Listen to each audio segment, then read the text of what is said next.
Bonjour et bienvenue sur le Podcart, un podcast où on va parler d'airsoft mais pas que. Je suis Artemis et j'ai avec moi autour de la table 3 chroniqueurs qui sont de véritables passionnés. Que ce soit des geardos ou des mécaniciens, ils répondent toujours présents le dimanche matin pour aller cracher de la bille. Et dans cet épisode, nous allons recevoir Omer, le créateur du collectif Airsoft Région Toulousaine, afin d'échanger avec lui sur le projet en parlant de sa création et des projets de ce collectif. Nous aborderons ensuite un débat clivant. Faut-il acheter une réplique low cost et l'upgrader ou acheter une réplique haut de gamme et ne rien faire dessus? Et enfin, nous terminerons en vous présentant une OP qui se déroulera fin juin à Kansas.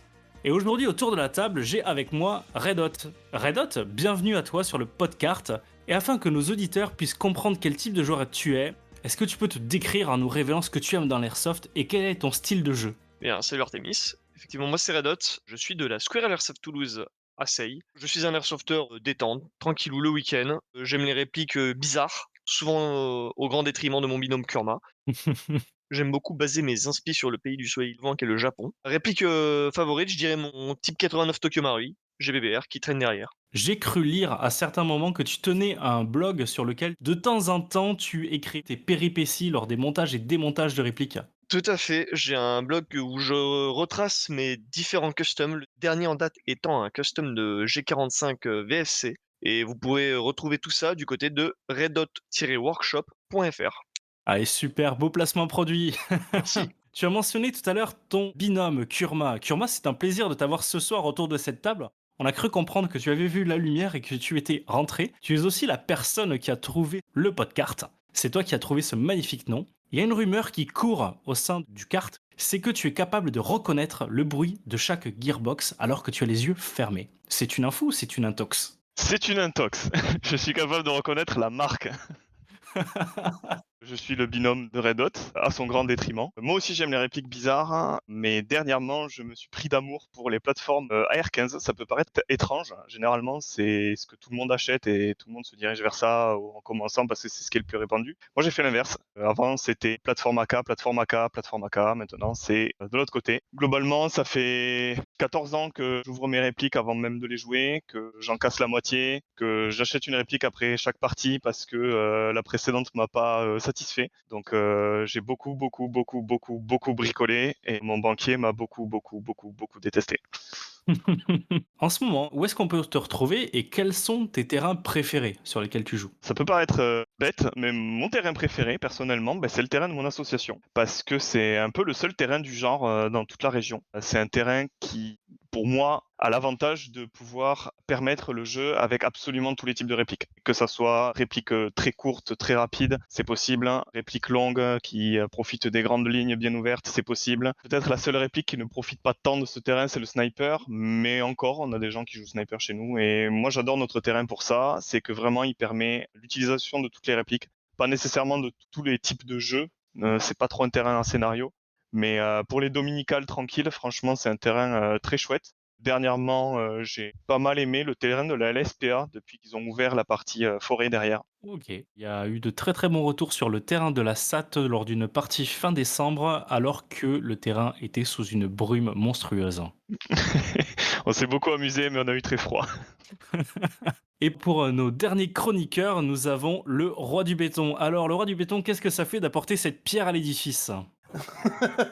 Salut Artemis, merci pour cette merveilleuse blague. Bah écoute, ça fait plaisir, hein. Moi, ça me fait toujours plaisir de m'impliquer. Je suis là. Et comme nos deux autres chroniqueurs, toi aussi, tu fais partie du bureau d'une association, laquelle est-ce? Et comment est-ce que tu es tombé dans l'airsoft? Et qu'est-ce qui te fait vibrer au sein même de cette discipline? Alors, je fais partie du bureau, je suis littéralement le président et fondateur de la CSD. Pour ceux qui nous ont vus de loin, vous avez sûrement vu notre logo, le flamant rose. Sûrement le logo le plus impactant de tout l'airsoft français, je préfère le préciser. Et l'airsoft, comment je suis venu? Garçon, testostérone, oh des pistolets, oh on peut tirer sur ses copains, et on les tue pas. Ce qui est encore plus cool, ça peut vite nous faire tourner en rond de juste tirer sur les copains, quoi. Donc on reste pour d'autres choses. Moi, ma passion dans l'airsoft, c'est le roleplay. J'adore jouer un rôle, être un personnage, faire des OP, où je vais créer un personnage, toute une histoire qu'il a pu avoir, une famille, un nom. Et c'est comme ça que je m'éclate le plus, quoi. Les interactions humaines. Pour moi, on peut s'amuser sur tous les terrains, ça dépend des gens qu'il y a. Du coup, toi qui aimes bien faire des OP et du roleplay, est-ce que tu as un souvenir d'une OP qui t'a marqué récemment? Ah ben, notre invité confirmera, parce qu'il l'a faite avec moi. Début février, on a fait Cold Response, une OP du MOS. Et c'est des sensations qui sont pas courantes, quoi. C'est quelque chose. C'était l'éclate. Sur un terrain, on va dire, très vallonné, beaucoup de véhicules, un des points forts de l'OP notamment, un T65, si je ne m'abuse, 2 camions de transport de troupes et puis, beaucoup de gens qui sont là, qui prennent au jeu, qui jouent le rôle du jeu, comme je l'aime, quoi. Il y a beaucoup d'images qui ont tourné sur les réseaux de Call Response, notamment vous avez dû me voir en chef du camp tchétchène, crier sur Méga, avec amour évidemment. C'était l'éclate. J'attends la prochaine. Merci beaucoup.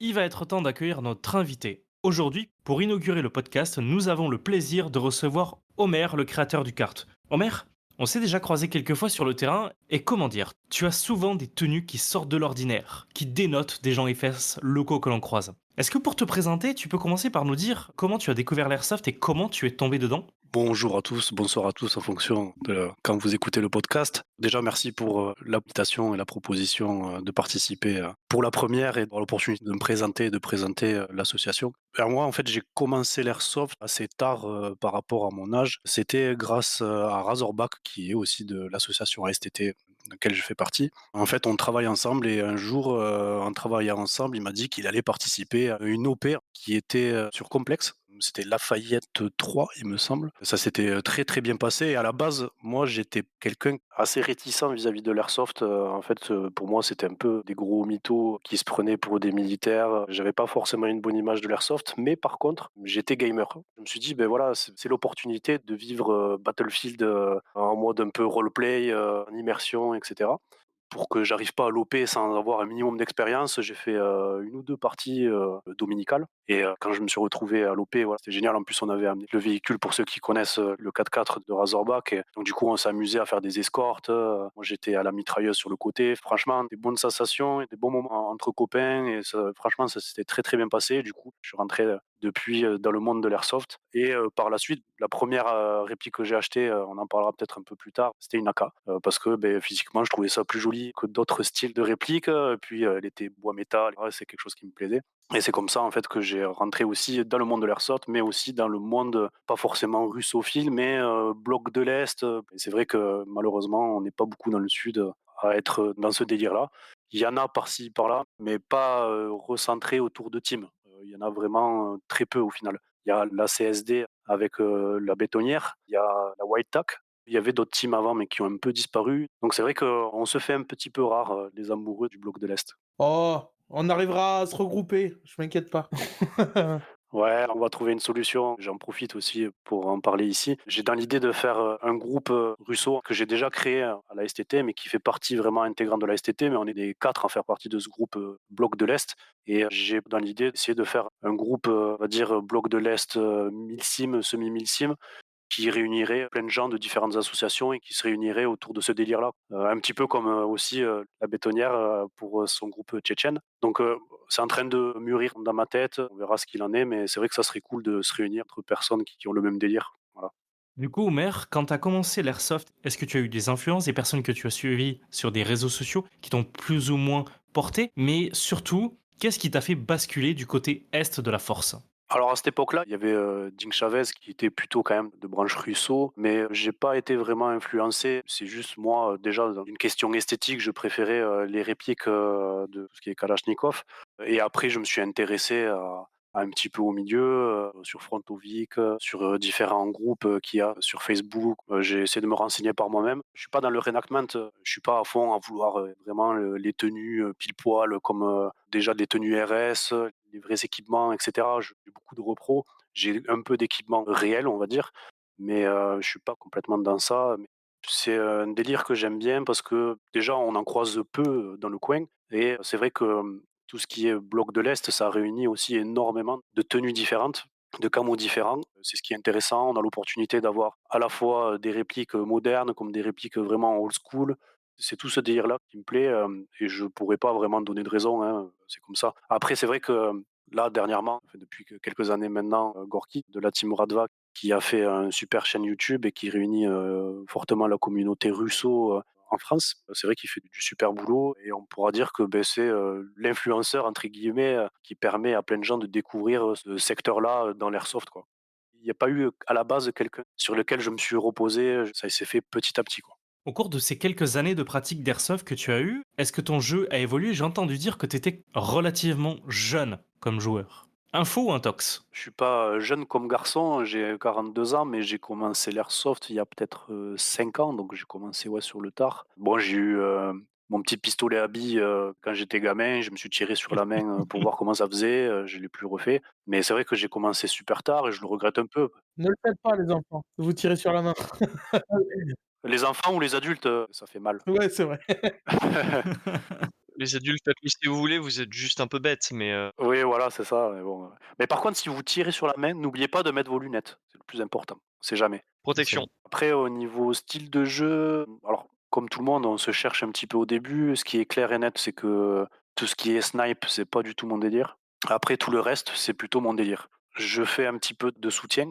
J'aime bien, ce rôle-là, d'aider la team à avancer, et quand je parle de soutien, c'est vraiment soutien. C'est pas, le gars qui a une 2K9 ou une RPK, juste parce qu'il peut tirer en rafale, sur plein de gens. C'est vraiment essayer de faire baisser les têtes et d'avoir un rôle dans l'équipe pour pouvoir, aider, dans les phases de jeu, quoi. Après, si je devais m'écouter vraiment, je suis dans un tempérament, très assaut et un peu aller dans le champ de patates et prendre des risques, à essayer de contourner. C'est quelque chose qui me plaît énormément, à chasser un peu et cetera. Mais c'est quelque chose que je fais rarement parce que dans la team, il y a que 2 à être soutien, donc quand l'un le fait pas, j'essaie de le faire et aussi, parce qu'on essaie d'avoir une structure de jeu d'équipe et du coup, je me mets souvent, à faire, le lead. C'est un rôle que j'apprécie, moyennement, on va dire. Parce que du coup, j'apprécie parce qu'il y a un aspect, tactique, humain, coordonner, les choses et quand ça se passe bien, c'est super. Mais après, c'est vrai que tu es le gars qui tire, 2 billes dans la partie et qui arrête pas de passer son temps à faire de la com et à râler après les autres parce que, ils font pas forcément, ce à quoi tu t'attendais. Enfin, bon après il faut dire qu'on n'est pas trop de drill, on n'est pas trop discipliné, mais ça va venir un jour. Ça va sûrement venir, mais c'est vrai que le rôle, on parlera plus tard de l'OP qui se fait, en ce moment en Battle Squad, dans le sud et c'est une OP qui s'appuie beaucoup sur la chaîne de commandement. C'est une OP qui, en tant que lead, est très formatrice, mais aussi, très, très dure en tant que leader parce que, du coup, il faut tout le temps, reporter, à son commandant, bien discipliner ses gars. On utilise aussi, Ares Alpha pour, donner des localisations, donc il faut regarder ça. Donc, en fait, il y a vraiment, plusieurs aspects, dans la chaîne de commandement à respecter et c'est vrai que c'est pas évident en tant que lead et puis ça apporte aussi énormément parce qu'on s'améliore et on repère, les problèmes qui sont liés, à toute l'organisation de l'équipe, quoi. Donc voilà, j'apprécie un peu tout. Mais dans mon tempérament, je suis plus, ouais, rentre dedans et même à prendre trop de risques. Par contre, pas du tout, dans le délire sniper. J'aime bien être spotter pour, mon compère, Naga de la STT. Il y a un rôle que tu oublies de mentionner. Celui qui personnellement m'a le plus marqué, c'était lors d'une partie de Noël sur le terrain de la SAT, le fameux lutin récalcitrant. Réfractaire. Ah pardon, le lutin réfractaire. Casse-couille. Un garçon embêtant. J'aime beaucoup, faire du roleplay. Quand on avait un terrain avec la STT, souvent je jouais des rôles un peu, tout bêtes, mais je me régale à le faire, quoi. Chez la SAT, là, en décembre, j'ai joué le rôle, du lutin réfractaire qui avait piqué un cadeau au Père Noël et qui essayait de s'échapper à tout prix. On a bien rigolé, ouais. C'est bien sympa. Ça va être peut-être un vaste sujet que je vais te poser. Je suis le seul autour de cette table à ne pas faire partie d'un bureau d'association, comme je suppose la majorité des airsofters qui vont nous écouter. Toi, Omer, tu es président de l'ASTT. Qu'est-ce qui t'a donné envie de prendre ce rôle? Et est-ce qu'on peut expliquer aux joueurs qui nous écoutent quelles sont les difficultés que le bureau d'une association peut rencontrer tout au cours de l'année? Ouh là, vaste sujet. Ça mériterait, un podcast vraiment dédié à ça, quoi. Alors déjà, comment je suis devenu, président de la STT, ça s'est fait de façon naturelle, en fait, l'ami dont je vous parlais, Razorback, qui m'a amené vers l'airsoft, était le président, depuis toujours de la STT et vu que ça faisait très longtemps qu'il y était, m'a plus ou moins passé la main au fur et à mesure parce que petit à petit, c'est moi qui avais aussi, beaucoup de contacts avec, les autres équipes qui organisaient les parties et cetera et petit à petit, beh, on a fait un passage tout naturel, vers la présidence. Lui, il fait toujours partie du bureau, mais bon, voilà, après, président, trésorier, secrétaire, le plus important, c'est qu'il y ait des personnes qui se bougent pour faire vivre, l'équipe.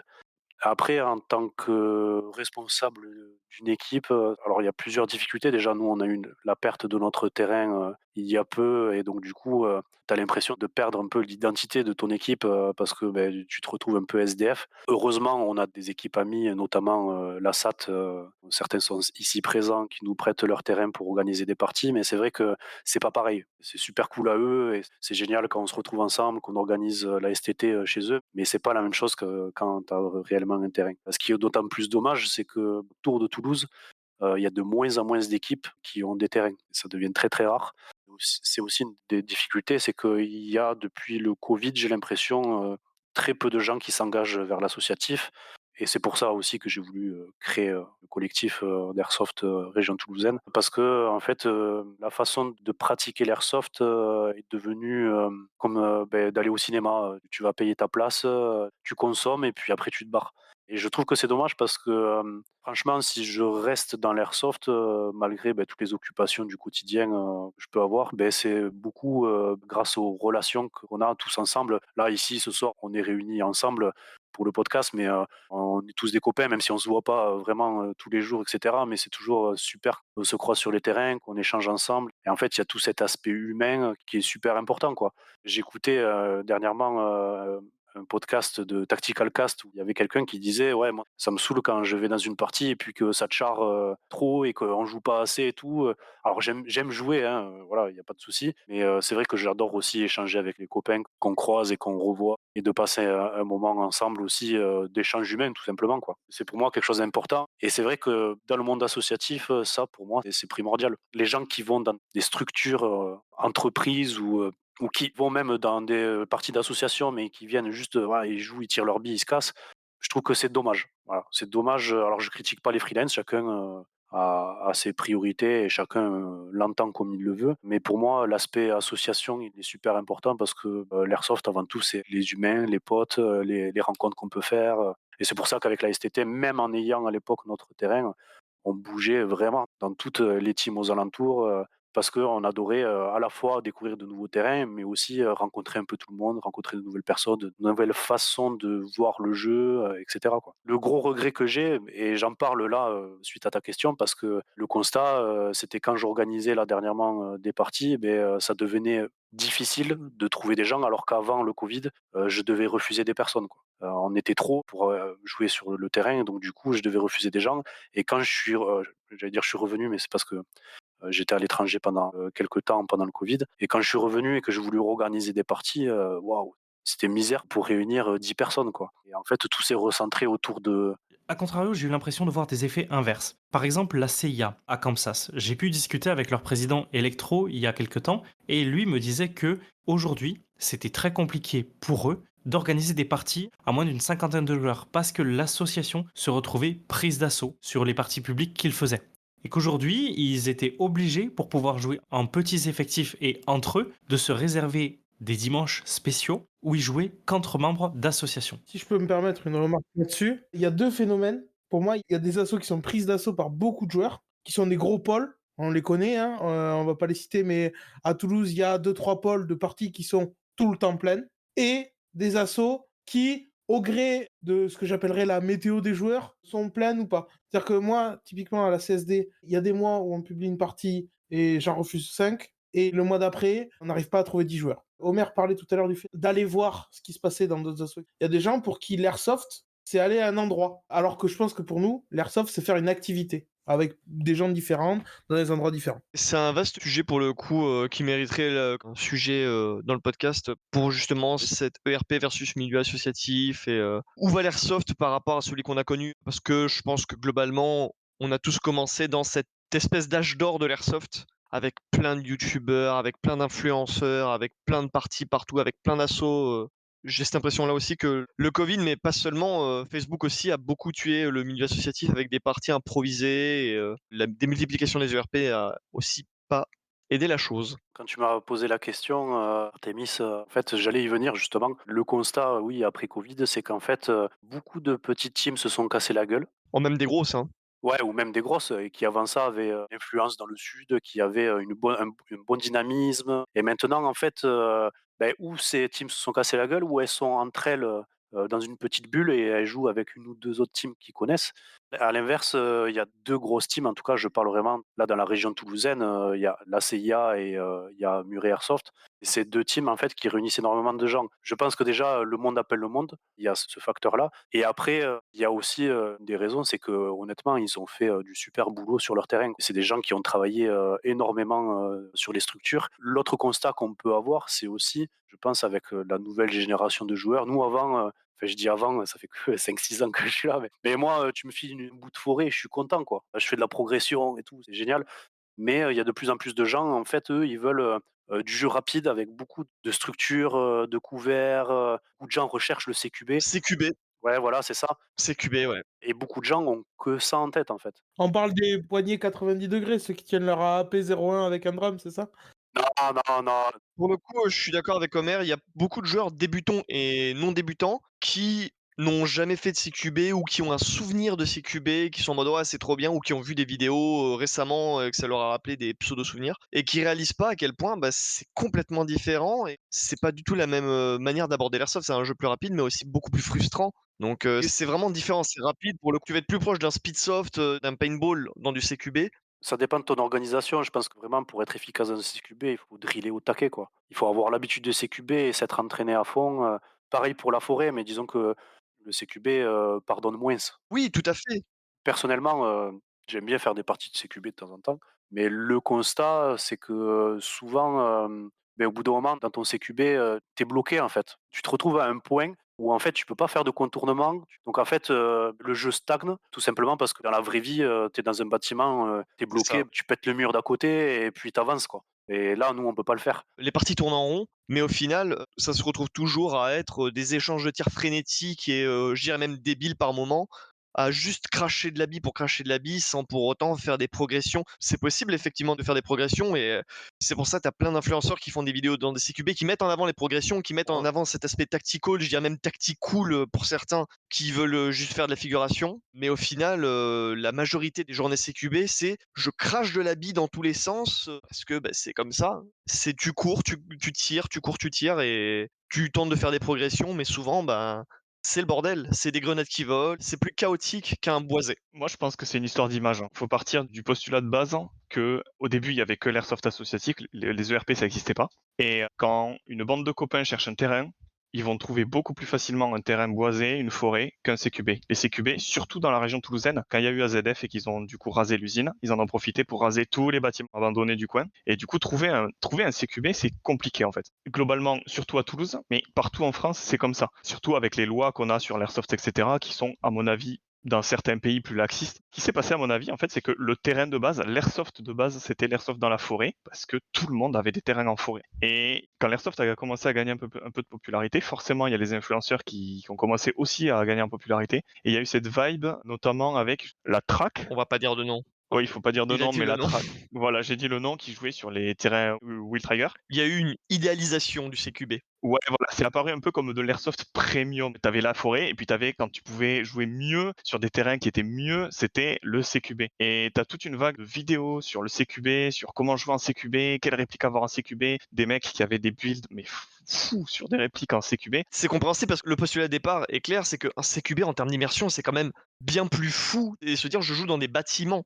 En termes d'immersion, ça impose plus qu'une forêt, basiquement. Je suis pas d'accord. C'est une immersion plus simple qu'en forêt, mais pas nécessairement plus forte. Et ce qui fait peur en CQB, c'est tu croises un mec à 1 mètre qui sort de derrière un couloir, il a une grenade à la main et son PA avec un chargeur long dans l'autre, tu te chies dessus, tu vois. T'as une immersion qui est, par le jeu, plus forte qu'en forêt, ou en forêt, vu que t'as des grands espaces, t'es obligé d'avoir un scénario qui pousse à l'immersion, t'es obligé d'avoir une organisation. C'est complètement différent, mais effectivement, tu as ton scénario qui va pousser à l'immersion.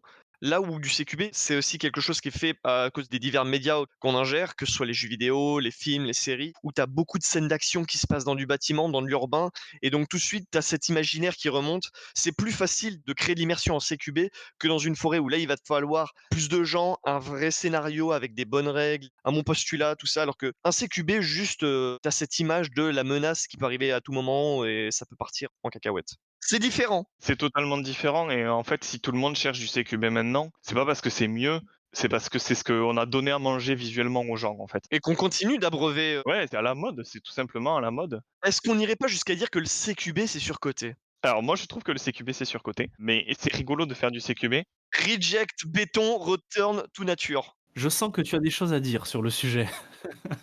On va se recadrer un peu.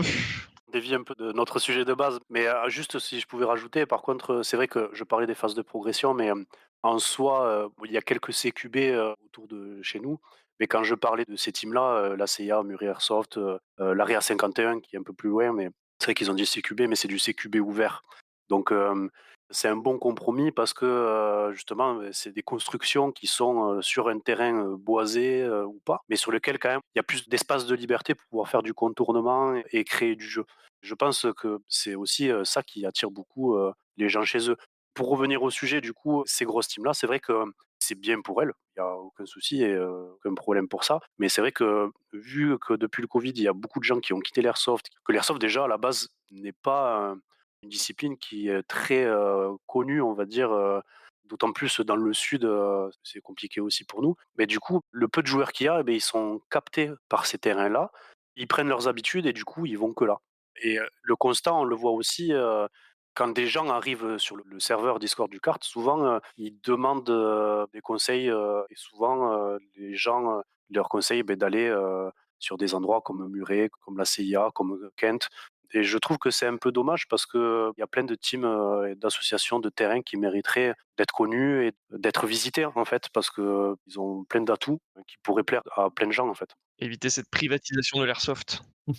Alors encore une fois, tant mieux pour les teams et les équipes qui rencontrent du succès, avec tout ça. Mais voilà, s'il y a bien un message à faire passer, aujourd'hui, c'est, n'hésitez pas, essayez de découvrir d'autres équipes, rejoignez-nous sur le serveur du kart et à ce moment-là, vous allez voir qu'il y a plein d'équipes aux alentours qui organisent, et sur lesquelles vous allez pouvoir, découvrir de nouveaux terrains, de nouvelles personnes et puis, ça n'empêche pas qu'après vous retourniez, sur les terrains que vous connaissez, que vous appréciez aussi avant. Mais essayez de découvrir parce que vous allez vous régaler et puis, en plus, ça apporte aussi du soutien aux petites équipes qui bien souvent, se donnent beaucoup de mal aussi pour faire des scénarios, pour organiser des parties qui régulièrement et comme ça tout le monde est content et passe de bons moments ensemble, quoi. C'est pas parce qu'il y a que, 40 ou 30 personnes inscrits que vous allez pas bien vous amuser. Ni 10, hein, il y a plein de parties que j'ai fait à 10-12, et on s'est régalé, même à moins que ça, c'est Bah, pas plus tard que ce week-end, on était, 8 et on s'est très bien amusé sur notre terrain. Bon ensuite, notre terrain nous le permet aussi, mais c'est ça aussi le problème, c'est que de la même façon qu'on met en avant le CQB parce que c'est sexy, les parties à 100 joueurs, waouh! Ouais, mais non, allez jouer à 20, vous allez voir que vous allez peut-être plus vous amuser parce que l'ambiance est meilleure. ouais, et puis des fois aussi, les terrains où tu as 100 joueurs, tu peu d'espace de jeu, disponible. C'est surpeuplé.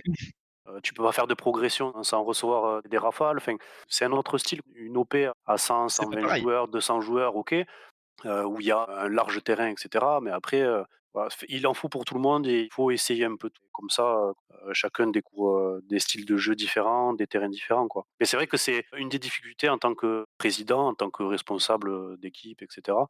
C'est une des difficultés qu'on peut rencontrer dans l'organisation. Alors nous, on n'a plus de terrain, mais de temps en temps, on organise et grâce, aux cartes, justement, on arrive à capter, un peu plus de monde parce que, du coup, on essaie de casser, les bulles de chacun et de se rencontrer, les uns les autres. Du coup, ça apporte beaucoup, mais ça reste une difficulté, pour nous, typiquement, la STT, on a une phase, où on a recruté, quelques personnes, doucement, mais avec la vie de tous les jours, chacun, est parti. Il y en a qui se sont expatriés, loin, de Toulouse et cetera. Donc on se retrouve, maintenant à très peu et honnêtement, on galère pour recruter parce qu'à la fois, comme je disais tout à l'heure, il y a beaucoup, beaucoup, beaucoup de freelance. Rien que là, on regarde sur le serveur du kart, il doit y avoir, 70 des gens qui sont sur le serveur qui sont en freelance. D'ailleurs, Artemis. Oh, c'est vache, tu sais que c'est exceptionnel pour moi cette année. Étant une deuxième fois jeune papa, j'ai du mal à pouvoir m'absenter, à partir très tôt le matin et rentrer tard le soir, et à pouvoir m'occuper de la maison et élever mes enfants. Mais, à partir de janvier, quand l'organisation sera de nouveau rodée, je reprendrai une licence. Non, mais tu es fautif complètement.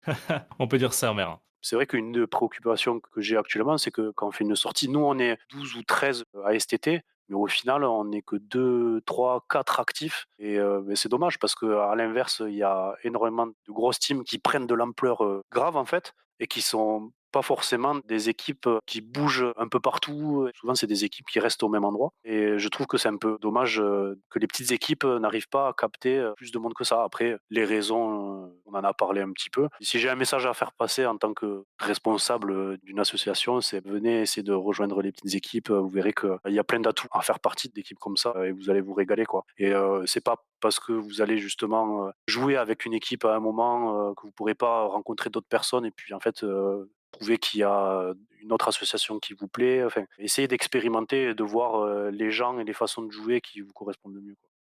En tout cas, merci Omer de t'être prêté au jeu des questions-réponses de manière à pouvoir te présenter. On a bien dérivé, les sujets étaient assez intéressants. Toutefois, le temps file. Je vais donc vous proposer de passer à la prochaine rubrique qui est tenue par Red Hot et qui s'intitule Airsoft Fashion ou comment mal dépenser son argent. Petit copyright sur le comment mal dépenser son argent, c'est une rubrique qui a été inventée dans le podcast Tales tenu par Jean et Antoine, podcast qui parle de jeux de rôle. Générique. Shame on you. Eh bien, mes petits potes, on va passer à la suite sur une petite catégorie que personnellement j'aime bien. J'aime bien rester des heures et des heures à me perdre sur des sites de vente d'airsoft, que ce soit pour du gear, pour des répliques et des trucs dont je n'ai absolument pas besoin, mais que j'ai terriblement envie de m'acheter. On va passer à la rubrique Airsoft Fashion ou comment très mal dépenser son argent. Qu'est-ce que c'est vos dernières lubies du moment? Quels ont été vos derniers achats, les gens? Commençons par toi, Kurma, tiens. Parce que je sais que tu as acheté des trucs. Ouais, moi j'ai acheté des trucs comme à chaque fois. Ben ça tombe bien, j'ai acheté à la fois du gear, à la fois des répliques. Donc ma dernière lubie du moment en termes de répliques, comme je l'ai dit tout à l'heure, depuis quelques temps, je suis vraiment passé du côté M4 et R15. Je me suis fait le défi fou d'arriver à faire des M4 qui sont originales. Parce que tout le monde dit ouais, tout le monde a des M4, mais en fait, tout le monde a des M4 qui ne ressemblent à rien. Une vraie belle M4 avec une vraie inspi, ça a vraiment de la gueule. Faut juste se donner les moyens de le faire et c'est pas toujours simple. Je me suis acheté un LR300. Alors pour ceux qui savent pas ce que c'est un LR300, c'est une plateforme M4, c'est une R15. C'est un peu l'ancêtre du HK416, dans le sens où il n'y a pas de buffer tube, pas de tube de crosse en fait, c'est une crosse pliable. Par contre, il y a un système de piston qui ressemble à celui de l'AK, donc elle est un tout petit peu plus épaisse. Et c'est normalement quelque chose qui, sur l'arme réelle, augmente énormément la fiabilité. Je me suis mis en tête de prendre ce truc. C'est une réplique d'arme qui date des années 2000. Je suis parti sur une marque cheap qui est AEK parce que de toute façon, je n'avais pas trop le choix. J'ai été extrêmement surpris, mais ça, on en parlera dans la rubrique d'après. Pour aller avec ça, je me suis dit, un truc des années 2000 qui fait américain. Je me suis acheté une veste en camo Desert Knight. Oh là là. J'ai pris une veste avec une vraie forme de veste, pas un combat shirt. J'ai pris un truc qui ressemble vraiment à ce qu'avaient les Américains. Il me semble que c'était en Irak, à la guerre du Golfe, je sais plus. J'ai pas trop fait mes recherches. Donc le Desert Knight, c'est un camo qui n'a pas du tout une gueule de camo. On dirait plutôt une grille de mots croisés. En fait, la particularité de ce camo, c'est qu'elle est censée être invisible aux jumelles de vision nocturne. C'était le cas sur les très vieux modèles de vision nocturne. Les nouvelles ont évolué beaucoup plus vite que le camo, donc ils ont abandonné ça au bout de 3 à 4 ans. N'empêche que c'est un camo qui est assez iconique, assez connu, parce que il est chouette, franchement il est chouette, il est très original. Donc voilà, ça c'est mes deux derniers achats. Le camo, je l'ai acheté en Chine et il m'a pas coûté si cher que ça. La réplique, je l'ai acheté en Pologne chez Taiwan Gun. Elle m'a pas coûté si cher que ça au début. Et puis ensuite, la suite. Voilà. J'en parlerai encore une fois dans la chronique qui va suivre. C'est comme ça que j'ai dépensé mon argent ce mois-ci, parce que je compte malheureusement en mois. Et aucun doute que d'ici le prochain podcast, t'auras fait 50 achats débiles de plus. C'est tout à fait possible. Et du coup, toi, le roi du béton, tu t'es fait des petits plaisirs? Alors, ça fait quelques temps quand même. Là, j'étais raisonnable en ce moment. On a AK-12 LCT. Acheté, moi, chez un shop français, monsieur, chez Airsoft Entrepôt. Surtout parce qu'ils font des belles réducs et qu'elle était presque moitié prix. Je crois à 40%. Combien? On lâche les prix, elle était à 260 €. Ça va. J'ai été ancien propriétaire d'AK12 LCT, acheté chez Airsoft Entrepôt quelques temps après sa sortie. Ouais, Dans la lignée de ça, je suis en train d'acheter des petits accessoires pour la K. Faut savoir que le cache-flamme a un système de fixation qui est très spécial, c'est pas du tout un pas de vis. c'est de la merde. Ouais, ouais, ouais. Et du coup, il y a un adaptateur qui existe pour mettre du 24 mm anti-horaire. Parce que j'ai envie de customiser un peu la terme de la K12. Et t'as bien raison. Certains crieront au sacrilège parce qu'une AK-12, ça se garde tout neutre. Non, ça, il y a que les branleurs de russophiles, désolé Homer, qui diront ça sur les vieilles AK-74 et AKM, mais les AK modernes... Ah, me lance pas sur le débat parce que moi qui m'intéresse un peu à tout ce qui est sobre, Terek, tout ça, bon, des AK-74 full customisés avec plein de matériel américain dessus, ça existe. Et du coup, voilà, c'est surtout des achats autour de la K12. Pour l'instant, autour de l'externe. Et je suis en train de réfléchir parce que j'ai jamais eu vraiment la réplique de la mort qui tue, telle où tu as tout changé dessus. Et je pense que ça va être celle-là. Donc j'ai commencé à faire un petit Google Doc avec une liste de pièces. Faudra que j'en discute avec Courmois. Ah, je serais ravi de te conseiller. De ne pas prendre une AK. Non. Tiens, on va rester du côté bloc de l'Est. Toi, Omer, est-ce que tu t'es fait un petit achat récemment? Récemment, c'est quoi? Ton dernier achat, ce sera peut-être plus simple. Parce que sinon, ouais, il y a PKM qui marche mal, il y a une AKMS qui marche mal, il y a un Galil que j'ai acheté à Kurma qui marche mal. Aïe. Je suis pas responsable. Elle marche bien, mais il y a des problèmes de feed. Petite anecdote sur Homer, je me souviens l'année dernière quand on était au salon de l'Airsoft, il y avait un stand occasion Airsoft. Fallait mieux pas être une arme du bloc de l'Est dans la boutique d'occasion parce que vous alliez partir très vite chez lui. Hein. J'avais repéré, je crois que c'était une RPK, si je dis pas de bêtises. Elle est chez moi, ouais. Elle est partie direct, faut pas réfléchir 2 minutes avec lui. Hein. J'ai plus dépensé dans ce salon que ce que j'ai vendu de matériel. Au moins, Mais bon. toi, tu vends ton matériel. Enfin bref. Des fois, on fait des achats un peu inconsidérés qui servent à rien. Le gros fail du moment, c'était un achat d'occasion auprès de Totamon, qui était le président de la Wildtac, qui m'avait vendu un Glock. J'étais tout content parce qu'il avait fait un marquage FSB. J'ai fait une partie avec, nickel, ça marche bien. J'étais content en plus parce que j'ai des répliques de points Russo, donc le PL15K, le Grash, le Makarov. Et qu'une de ces répliques fonctionne vraiment très bien l'hiver, voire vraiment, il faut vraiment que ce soit un bel été. Donc voilà, j'étais content d'avoir mon petit Glock avec marquage FSB. Et puis la deuxième partie, c'était Battle Squad. Je m'en suis pas aperçu. J'ai mon holster qui s'est détaché. Je l'ai perdu sur le terrain de la Battle Squad. Voilà. Oh, j'ai aucun doute qu'on le retrouvera lors de Battle Squad 3 ou 4. J'ai passé 2 heures après la partie, vraiment 2 heures réelles, total dépit et tristesse. Je l'ai pas retrouvé et j'en ai fait mon deuil. Si on le retrouve, tant mieux et si on le retrouve pas, voilà, c'est le gros fail du moment. Je sais qu'à la Gers, ils ont réussi à retrouver un Glock. Bon, il était rouge fluo, mais ils ont retrouvé un PA. Eh ouais, ça aide. Alors, ce qui est assez bizarre avec ce Glock, c'est qu'il a été perdu, on pense, entre un bois et un champ, et c'est un agriculteur local qui l'a trouvé, mais à peut-être 5-6 mètres en plein milieu du champ, là où personne n'avait regardé. Ah, pas mal. Et qui a été perdu il y a un bon mois de ça. Parce que j'étais là à cette partie. Oh non, Red, c'est la dernière partie que j'avais pu faire à la Gers avant que ma femme accouche, et c'était début mars. Ah oui, bah oui, putain, oui, ça fait 2 mois. Bah oui, j'étais là aussi. C'est la première que je faisais chez vous. Et toi, Artemis, quel a été ton dernier achat ou est-ce qu'il y a des choses qui te font envie? Je vais te répondre sur 3 catégories. La première, le gear. Le gear, je me suis acheté une ghillie. Alors, les snipers puristes, et notamment Gros Quick, va dire que c'est du moche que j'ai fait parce que pour me lancer dedans, j'ai pris du Novrich. Désolé de te décevoir, Gros Quick, on peut dire que c'est une ghillie où j'ai mal dépensé mon argent, mais je peux enfin me camoufler comme toi dans les fougères. C'est une ghillie qui vient en complément de mon tout premier sniper que je me suis acheté fin décembre. En termes de réplique raid, tu vas être excessivement déçu parce que la seule chose que j'ai acheté, c'est un lance-grenade avec une petite mic, qui a une assez drôle d'histoire étant donné qu'il est passé de main en main par 3 membres de la section occasion du serveur carte. Et enfin, le comment mal dépenser son argent, mais qui me permet d'avoir une pièce bien rangée. J'adore pouvoir ranger et exposer mon matériel, mais j'aime bien pouvoir le cacher de la vue de mes enfants. Donc j'ai acheté des caissons Ivar Ikea que j'ai assemblés entre eux. À l'intérieur, j'ai complètement modélisé un rack de manière à pouvoir ranger mes répliques qui ont une taille inférieure à 83 cm dans une armoire. Je me suis aussi fait une section penderie où je peux mettre ma ghillie et mes plats de carrière. Et enfin, tout en bas, j'ai créé un tiroir de 160 cm de long pour pouvoir ranger tout ce qui est réplique excessivement longue, de type canne à pêche. Ça tombe bien pour le sniper. C'est plutôt bienvenu. Eh ben non, détrompe-toi, le SRS que j'ai fait moins de 83 cm parce que c'est la version covert 16 pouces. Alors effectivement, si tu me dis que je rajoute le silencieux, oui, je suis obligé de le ranger en bas, dans le tiroir. C'est vrai.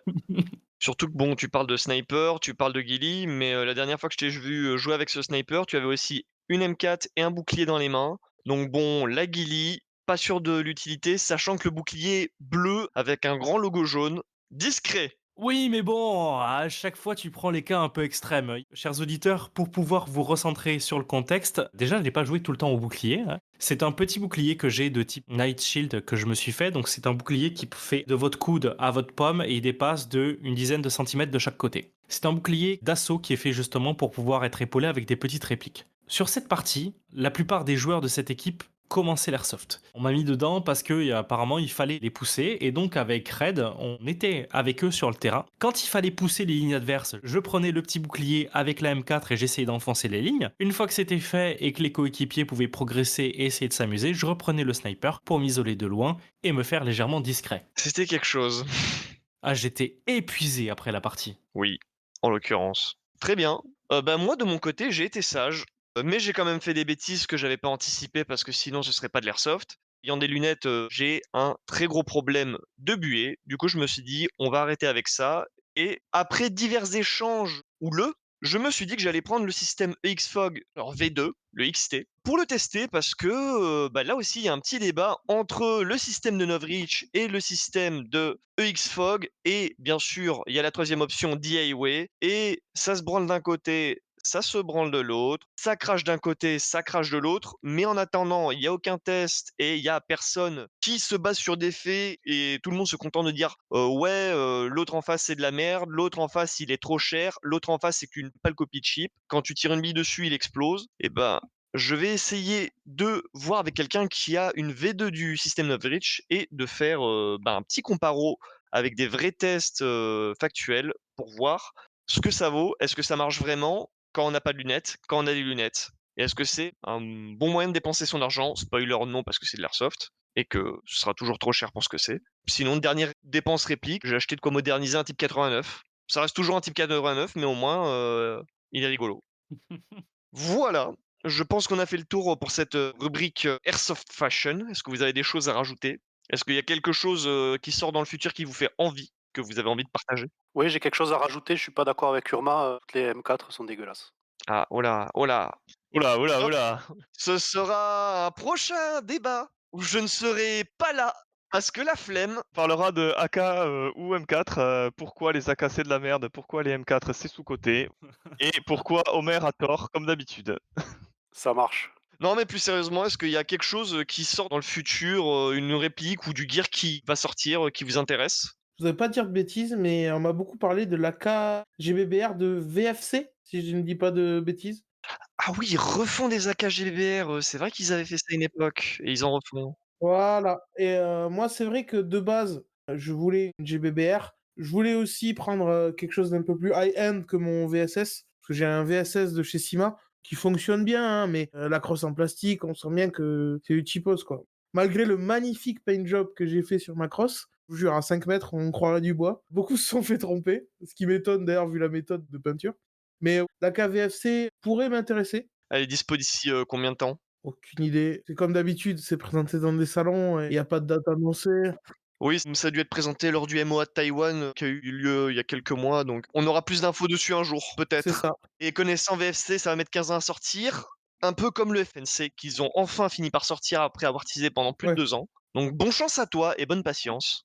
Les 3 autres, il y a quelque chose qui vous fait, une envie, pressante? Ouais, moi je change de lubie toutes les 2 semaines, donc je sais pas si je suis le bon exemple pour ce genre de questions. Je suis quelqu'un d'assez patient. J'ai loupé les 2 premières versions du MDR, mais je ne louperai pas la troisième. Et c'était une bonne chose, mais Kurma y reviendra. Mais on y reviendra, parce que c'est une sacrée merguez, mais on l'aime quand même cette merguez. Il faut dire les termes et quand ça sera mon tour de faire la chronique, je peux dire qu'on va en parler.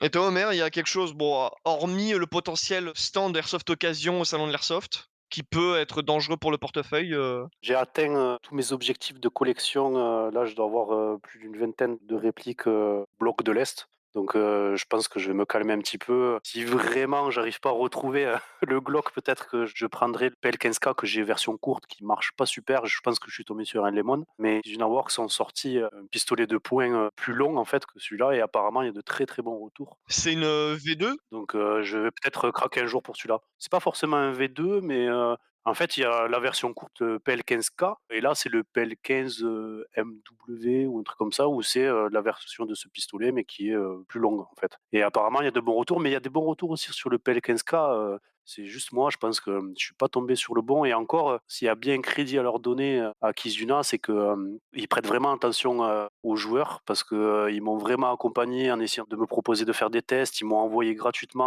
vite le changer. Et quelques temps après, ils ont repris contact avec moi de leur propre initiative pour savoir comment ça s'était passé. Enfin, vraiment épaté par la com de la marque et vraiment génial. C'est cool qu'un CV comme ça. Ouais, c'est plutôt rare, faut se l'avouer. Ouais. En tout cas, on y croit à mort, j'ai une collection, terminée, je n'achèterai plus rien. Je connais cette théorie. Non, mais après, il faut dire que ouais, je me suis lancé dans une autre passion à côté. Puis là, j'arrive à un point où vraiment, avant chaque partie, je suis devant mon mur de réplique. Je suis là, bon, je prends quoi? Je sais pas, en fait. Ok, j'ai ma collection qui est terminée, mais chaque réplique doit voir le terrain une fois tous les 2 ans, quoi. Donc, faut arrêter les frais. Voilà. Très bien. Bon, bah, je pense qu'on a fait le tour pour cette, chronique Airsoft Fashion. On va passer à la suite. Shame on you. Merci Red d'avoir tenu cette rubrique qui s'est fait avec peu de jugement cette fois-ci. On espère que dans l'épisode 2, on sera plus clivants les uns les autres. Je me propose donc qu'on passe au Main event. main event, effectivement, et qu'on puisse aborder le sujet lié à notre invité. Oh my God! Okay, it's happening.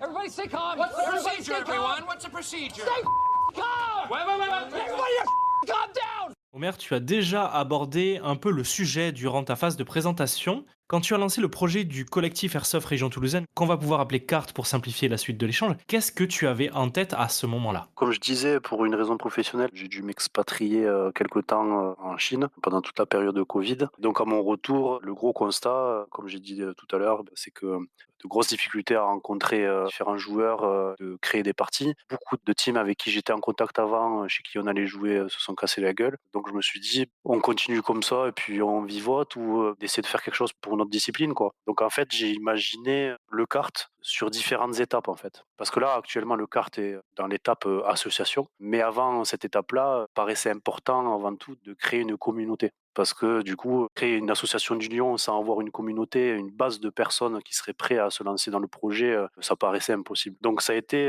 un travail de créer le Discord, parce que je suis pas vieux, mais 42 ans, déjà, je commence à être, même si j'étais gamer avant, un peu dépassé par toute la technologie actuelle, malheureusement. Ça a été aussi énormément de lobby à faire pour inciter les gens à rejoindre le serveur, à quitter la méthode année 2000 des forums, année 2010 de Facebook, et de passer à l'année 2020 avec un logiciel qui est plus adapté pour tout ce qui est aspect communautaire. Et donc du coup, petit à petit, il y a eu des gens qui sont arrivés, qui ont parlé autour d'eux, il a fallu encore faire du lobbyisme un peu partout. Ça a été un travail de longue haleine pour capter les gens et une base suffisante en fait de personnes pour qu'après le message se propage par lui-même en fait. Parce que là actuellement, on voit régulièrement des personnes arriver sur le serveur et c'est pas de mon fait, c'est que le monde a parlé petit à petit et plus la communauté s'agrandit et plus il va y avoir les gens qui en parlent et ça va capter tous les joueurs aux alentours. Et la deuxième étape, c'était d'essayer de fédérer les équipes, les associations, les joueurs pour créer une association d'union en fait et qui nous permettrait de faire des projets qui ne peuvent pas se faire avec des petites équipes par-ci par-là parce que ça demande du temps, de l'investissement et un roster de personnes qui soient prêts à s'engager en fait dans ces différents projets, quoi. Ce roster de personnes dont tu parles, comment tu les as rencontrées? Est-ce que tu t'es déplacé sur leur terrain? Est-ce que c'est un concours de circonstances? C'est-à-dire que le hasard vous a réunis ou c'est des personnes qui sont venues vers toi parce qu'ils soutenaient et ils ont compris la démarche que tu avais et voulaient aller dans ton sens? La SAT est une amie depuis longtemps de la STT, donc on se connaissait déjà un petit peu, pas beaucoup au final, mais c'est vrai que le kart nous a beaucoup rapprochés. Le roi du béton, je crois que on s'est rencontrés grâce au kart. Tu t'es inscrit à une partie de la STT, il me semble. Je suis pas sûr. Je pense qu'on s'est déjà rencontrés avant, mais bon. C'est là où on s'est vraiment parlé. Et puis toi, Artemis, pareil, hein, c'est grâce aux cartes. Donc on peut dire que déjà, rien que là, avec les forces présentes ici sur le podcast, on s'est connus, voire peut-être même si on se connaissait avant, on s'est rapprochés grâce à la communauté du collectif. C'est représentatif en fait de ce qui s'est créé et qu'on réalise pas forcément parce que tout le monde ne partage pas ces rencontres avec telle ou telle personne, mais je suis persuadé que là, maintenant, on est plus de 500 sur le serveur. Sur ces 500 personnes, ça a permis de faire rencontrer encore plus de gens parce qu'il y a des gens qui sont là juste en tant que représentants d'équipe et il n'y a pas forcément toutes les équipes qui en font partie, mais qui ont pu rencontrer d'autres teams, du coup, qui ont fait rencontrer des gars qui sont pas sur le serveur. Donc on peut dire, s'il faut, il y a eu 1000, 2000, 3000 personnes qui se sont rencontrées. Jeux fabule complètement. Mais voilà, il y a énormément de gens qui se sont rencontrés grâce au serveur et je suis super content parce que ça a pris et c'était pas évident au tout début parce qu'il y a plein de gens qui croyaient pas du tout au projet et qui me disaient ouais que bon ils ont vu beaucoup de projets un peu de ce style dans l'airsoft et puis ça a jamais abouti. Si je peux donner un conseil à mon petit niveau à des personnes qui veulent entreprendre des démarches comme ça, c'est vraiment il faut avoir les reins solides, ne pas se laisser abattre parce que le projet met du temps à avancer, à trouver du monde, etc. Comme tout projet, il faut persévérer, croire à son truc, parce qu'au bout d'un moment, si tu mets suffisamment d'efforts et de bonne volonté, ça va prendre. Et c'est pour ça que je suis super content qu'on ait notre premier podcast ensemble, et que quelque part, c'est le premier projet qui aboutit réellement du kart, mis à part le fait de faire rencontrer des gens. Parce que la troisième étape, c'était ça en fait, c'est que le kart puisse créer des projets, donc le podcast, on est en train de mettre en place la Gazette, donc un journal qui donne des infos locales, nationales, tech, tout ce qui est lié à l'airsoft, une espèce de journal écrit en fait qui sera diffusé mensuellement, de voir en ce moment sur quel support, etc. Le podcast, éventuellement. Mon gros désir, c'est de faire quand même une grosse OP au moins une fois par an dans le sud parce qu'on n'a rien du tout. Il y a des grosses OP qui sont par-ci par-là en France et encore très peu. Mais vraiment, mon désir, c'est qu'il y ait quelque chose d'assez conséquent, que les gens voient que ça se bouge niveau airsoft dans le coin. Red pose beaucoup sur le site internet pour pouvoir avoir une représentativité sur le net. Dès que les gens tapent Airsoft Toulouse ou région toulousaine ou Occitanie, que les nouveaux joueurs ou les anciens puissent voir qu'il y a quelque chose qui se crée dans notre secteur. Red est en train de mettre en place une carte interactive pour pouvoir repérer avant. Alors, pour les plus anciens, il existait une carte comme ça interactive sur l'Airsoft où vous pouvez voir, style un peu Google Maps, tel et tel team était à tel endroit, on cliquait dessus et il y avait le contact de la team, du terrain, etc. L'objectif, c'est aussi de faire découvrir aux gens toutes les équipes d'associations qui font partie de l'association Carte. Il y a aussi un projet YouTube avec notre ami Strix pour éventuellement faire des reportages sur les équipes, leur terrain, leur façon de voir le jeu. Il y a énormément de projets. Le salon de l'Airsoft, alors qui a été créé par nos amis de la CIA et le salon de Kamsas, qui peut-être pourra être mis en commun avec le kart pour essayer d'avoir une ampleur plus régionale. Il y a énormément de projets et je dirais que ça, c'est à la limite des projets que j'ai eu un peu et qu'on a eu un peu ensemble. Mais en fait, plus on est, plus il va y avoir d'idées et plus il va y avoir des gens qui vont être motivés pour faire avancer des choses. Et c'est le plus important, en fait, c'est qu'au bout d'un moment, le kart parte en roue libre et crée de lui-même, en fait, des projets et fasse avancer les choses pour promouvoir l'airsoft, pour péter la bulle qu'on a tous dans notre team, dans notre petit coin et essayer de rassembler tout le monde et de faire de belles choses, quoi. Donc cette année, le kart a réuni plusieurs associations indépendantes qui aujourd'hui sont rassemblées entre parenthèses sous la bannière du kart. Combien pour cette première année tu as d'équipes qui justement sont présentes dans l'association d'union du kart? Pour bien expliquer aux gens, si un jour ils désirent faire partie de l'association d'union, le plus important pour nous, c'est en fait de se fédérer et d'avoir une puissance de feu plus importante en étant tous ensemble. Mais par contre, ce qui est très important aussi, c'est que chacun reste indépendant en fait. Le kart, il va fédérer toutes les équipes, toutes les associations, mais on n'a pas pour rôle de prendre la place des responsables de chaque association. Chacun est libre de faire ses propres règles, de gérer son association comme il veut, dans les respects de la loi, de l'éthique qui s'est créée autour de l'airsoft, etc. Beaucoup de personnes, beaucoup d'associations ont eu peur ou ont peur actuellement parce qu'ils se disent ouais, on va perdre notre indépendance. C'est pas du tout le cas. Tout le monde est indépendant. Donc du coup, pour revenir à ta question, en ce moment, il y a 8 associations qui font partie de l'association d'union. Donc il y a la CIA, le club indépendant d'Airsoft, l'ASTT, Airsoft Thématique Toulouse, il y a la Team Bratz, l'association d'Airsoft des Monts de la Cône, la CSD Airsoft, No Air Merci, Quirrell Airsoft Toulouse, la SAT. Ah, c'est des branleurs, ceux-là.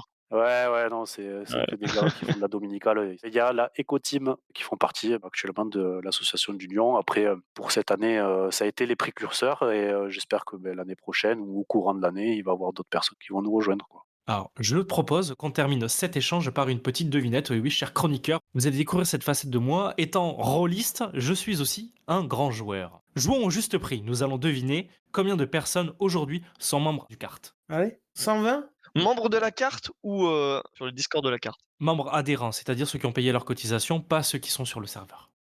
Oui, on doit être un peu plus d'une centaine. Allez, 131, au sud, Toulouse. Je m'interdis d'aller voir sur le Discord étant donné que je suis modérateur. J'irai dans ces eaux-là, entre 130 et 150, je dirais. Non, dis un chiffre, c'est de la triche. C'est un juste prix, il y a un chiffre. 145. Alors, petit roulement de tambour, Homer, un verdict? Est-ce qu'il le sait au moins? T'as pas joué Artemis? Et non, tu as raison. Eh bien, je pense que nous sommes 125. Eh, bah, tu le plus proche, on est 124. Ah, Ah, 124. En vrai, 125 parce que je suis à la bourre et il y a quelqu'un qui s'est inscrit, mais il a pas fait les papiers comme il Non. fallait.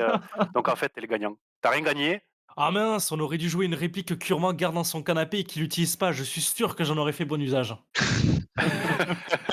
ça m'aurait débarrassé en vrai. On garde ça pour les futurs concours. Plutôt content quand même. C'est vrai qu'on est plus de 500 sur le serveur. Il y a encore des gens qui n'ont pas fait leur présentation, donc ils sont pas réellement des membres actifs. On est plus de 500 sur le serveur et 125 dans l'association. Donc c'est super positif, hein. C'est la première année de l'association d'Union, donc j'en profite pour tous ceux qui vont écouter, de remercier tout le monde d'avoir rejoint le projet et puis surtout aussi de vous engager près du projet parce que alors chacun a ses habitudes, ça, chacun a ses priorités, c'est tout à fait normal. Maintenant, le plus important, c'est d'essayer d'aider dans les projets qui vont avoir lieu, même si c'est 1 heure par mois ou une fois de temps en temps, on pourrait proposer d'aider pour faire un événement, etc. Mais c'est super important pour nous parce que on passe énormément de temps au final pour gérer l'admin, pour essayer d'organiser des choses, inventer des procédés pour les projets. Je parlais de Red qui passe énormément de temps sur le site internet, Artemis qui s'occupe de toute la partie podcast. Je cite qu'eux, mais il y a des gens qui s'engagent à fond. Donc peu importe la petite aide ou la grosse aide que vous pouvez apporter,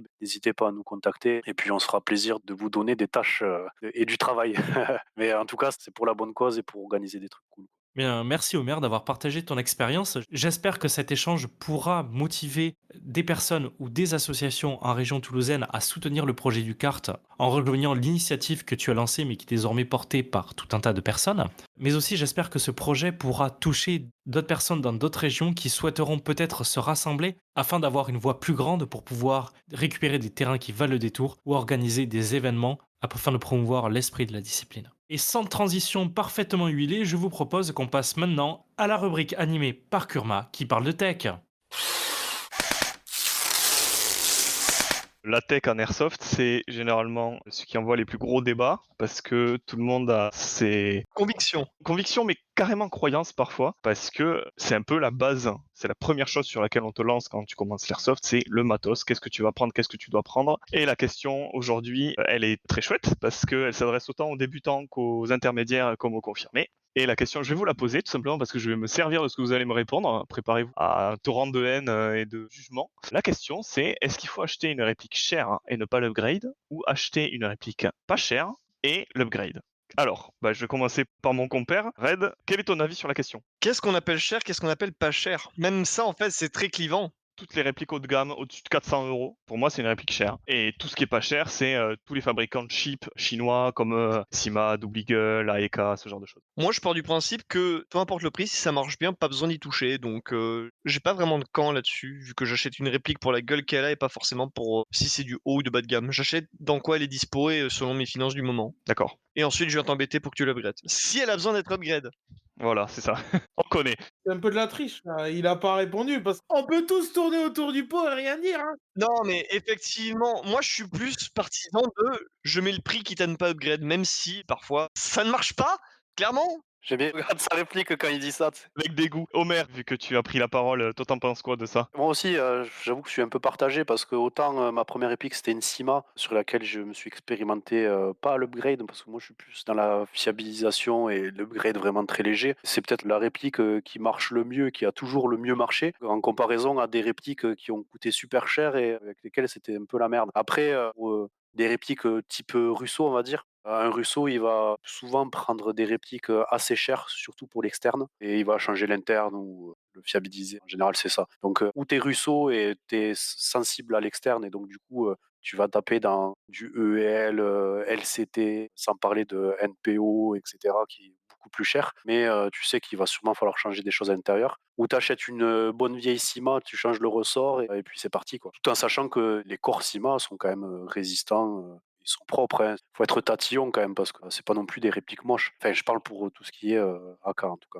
Mais c'est vrai que bien souvent, tu es déçu par des marques chères parce que, en fait, tu te dis, il faudrait pas grand-chose, quoi. Des fois, rien que ce bon vieux joint au pup, pourquoi ils ne font pas l'effort de mettre un joint au pup, un minimum décent, quoi? Oui. Tu payes une réplique 400, 500, 600 €, et il y a un vieux pop noir, on dirait du pneu, qui est à l'intérieur et je comprends pas qu'ils aient jamais fait d'effort pour ça, quoi. Ou tout simplement pour, mettre une prise DIN, en fait. Oui. Le Tamiya, c'est bon, c'était bien, il y a 25 ans, quoi. Enfin, je grossis les traits, mais c'est des petites choses, en fait, qui sont embêtantes au quotidien. Je suis poli quand même. Voilà, quand tu achètes ta réplique, bah, tu sais que, bah, tu vas passer ta réplique en DIN, tu vas changer le ressort parce qu'il est à 400 et tu vas changer ton joint au pup. C'est le minimum et la chose obligatoire que tu fais sur pratiquement toutes les marques, peu importe le prix, en fait. Je trouve ça dommage, voilà. Moi, côté Russo, en tout cas, pour les gens qui sont attachés, à l'externe, on va taper dans du prix assez cher pour ça, et puis changer un peu l'interne. Moi, je l'ai jamais eu entre les mains, mais le SVD là de LCT, qui est à 1 000 ou 1 200 €, bah, je l'achèterai pas, quoi. OK, l'externe est beau, mais ouah, 1 200 balles, tu des vrais SVD, des licences un peu, SVD, d'autres marques, je m'y connais pas trop, mais j'ai vu que bon, tu en avais à 1 500 balles, quoi. Rien que la RPK 16, toujours de chez LCT, qui est à 600 balles, au final, c'est le même interne que la K12 qui est à 380. Eh ouais. Quand on voit les internes LCT, moi personnellement, j'y lâcherai pas plus de 200 €. Mais c'est un avis. Ouais, non, mais c'est ça, t'achètes un externe. Ils font de belles répliques. Alors, il y en a plein, qui vont te dire, OK, ouais, mais c'est pas à la cote, pile poil, il y a pas, tel rivet qui est à tel endroit. Bon, Ouais, mais ça, c'est un truc de Russo, ça. moi, ça me dépasse un peu. C'est pas tant qu'un truc de Russo, hein, parce que tu auras les mêmes Gyardos côté ricain qui feront ça avec le M4, là, c'est pas le bon pin, que tu as dessus. Oui, bien sûr, Mmh. bien sûr. Béton, un avis sur la question? Moi, je crois qu'on commence tous notre carrière par une réplique pas chère et après, on a envie d'acheter des répliques plus chères pour avoir de la fiabilité. Malheureusement, comme l'a dit Omer, On regrette. On est déçus. on se rend compte qu'on achète des répliques chères et qu'il faut upgrader. Voilà. Tu vois, l'idéal serait d'acheter une réplique d'une bonne qualité directement pour pas avoir à l'upgrader tout ça. Mais comme il l'a dit, au final, tu achètes une réplique chère et tu l'upgrades. C'est souvent comme ça que tu finis. Après, on parle d'un certain public. Je pense aussi que la plupart des gens, quand ils se lancent dans l'airsoft, il y en a beaucoup qui arrêtent très vite. Donc, ils achètent souvent des répliques pas chères et les upgradent pas. Moi, je suis en train de me perdre dans ce que je dis, mais en gros, plutôt d'avis d'acheter cher et de pas upgrader. Mais le problème, c'est que C'est du loto. Dans la théorie, ça serait ça. dans la théorie, c'est ça. Dans les faits, comme l'a dit Omer, si tu veux faire du Russo, des trucs propres, t'achètes cher. Bon, 269 € pour mon Akadou, je pense que je me suis bien tiré quand même. Oui, oui, je l'ai payé 380.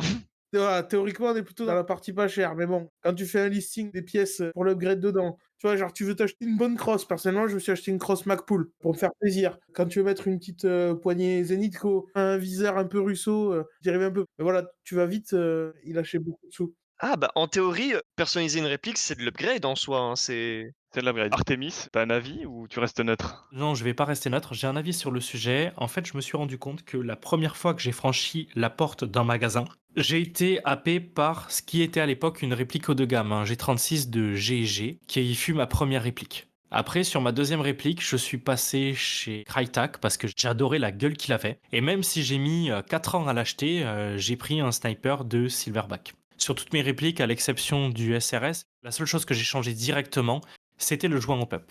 La deuxième réplique que j'ai achetée est encore ma réplique principale. J'ai retrouvé une facture récemment, ça fait 6 ans que je l'ai acheté. Et la seule chose que j'ai fait au bout d'un an, c'est que je l'ai upgradé en mettant un titan à l'intérieur et pour l'occasion, j'ai changé le canon.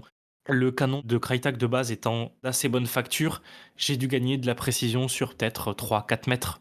En ce qui concerne les répliques, je suis quelqu'un qui est plutôt sage. Là, si je refais le décompte, j'ai 2 Glock, 2 M4, un P90 que j'ai prêté et un SRS. Je suis assez patient pour acheter tout ce qui est réplique. Par exemple, mon SRS, comme je l'ai dit, j'ai mis 3 ans avant de pouvoir l'acheter. Je change peu l'interne, mais ce qui est externe, je le personnalise assez rapidement. Je mets soit des lunettes de visée, soit un red dot avec un magnifieur parce que La base. comme j'ai des problèmes de vue, j'ai toujours du mal à voir si j'ai touché ou pas. Alors pour éviter de râler pour rien si jamais j'ai un Highlander en face, je préfère être sûr que j'ai bien touché. Ok, donc tu serais plutôt team acheter quelque chose de qualité, quitte à ce que ça soit cher et pas y toucher plutôt que. J'ai jamais eu le coup de cœur pour une réplique low cost où je me dis allez vas-y, je change tout l'interne. Dans toutes les répliques que j'ai eues, les seules choses qui m'a attiré, c'est la gueule qu'elles avaient. En soi, dès que je les prenais en main, elles avaient une ergonomie qui me plaisait, dès que je les épaulais. Je fonctionne au coup de cœur. Ok, bah alors du coup je vais me baser sur vos avis, certains m'ont fait plaisir. En fait le problème c'est que il y a un truc dans l'airsoft qui existe dans absolument tout ce qui est fabriqué industriellement, mais qui dans l'airsoft est un problème qui est énorme je trouve hein, par rapport à d'autres produits qu'on peut acheter dans la vie de tous les jours, c'est le contrôle qualité. Le contrôle qualité dans l'airsoft, je crois qu'il n'y a aucune marque qui a un contrôle qualité de qualité. Et c'est pour ça que se baser sur le fait que la réplique soit chère, donc de qualité, même si on se base sur la réputation du constructeur qui peut être très bonne comme très mauvaise, etc. Je pense qu'acheter une réplique chère c'est une connerie, tout simplement parce que le contrôle qualité. Je pense notamment à une marque que je déteste au plus haut point. Je suis désolé pour ceux qui aiment cette marque, mais VFC, c'est une marque qui est très connue. Il y a beaucoup de gens qui achètent du VFC. C'est une marque qui a des distributeurs partout. C'est le Samsung de l'airsoft, VFC. VFC, ils font des répliques qui sont très chères, qui ont des externes qui sont magnifiques. Par contre, le problème des VFC, c'est que toute l'interne est restée bloquée dans l'airsoft d'il y a 20 ans. Il n'y a pas une seule innovation, il n'y a pas de MOSFET, les prises c'est du Tamiya.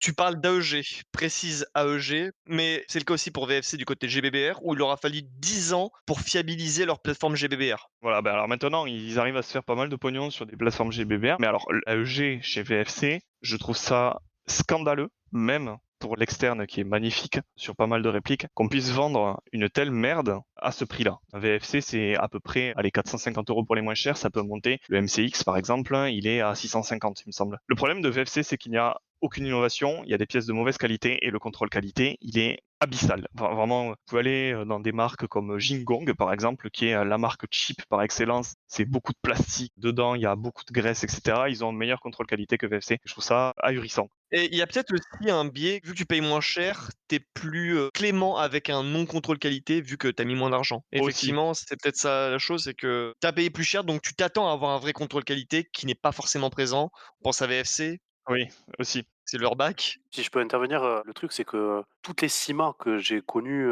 et il y a plein de gens autour de moi qui en ont, putain, les gens, ils ont jamais eu de soucis, quoi. Oui. C'est que le contrôle qualité, il est pas si cher que ça. Si une réplique est chère, pour moi, c'est parce que ce qu'il y a dedans, ça doit être, de qualité. L'externe, la matière doit être de qualité, mais un contrôle, qualité, je suis désolé, merde. C'est pas le cas. Désolé, je dévie juste, sur, GHK. GHK, ils ont des soucis depuis des années et des années. Putain, ils ont jamais réglé le problème et là, il y a la V3 qui est sortie. Le peuple des AK qui... Et ils ont toujours le même souci. Il y a la V3 qui est sortie et tout le monde disait: «Ah ouais, trop bien, V3, C'est résolu.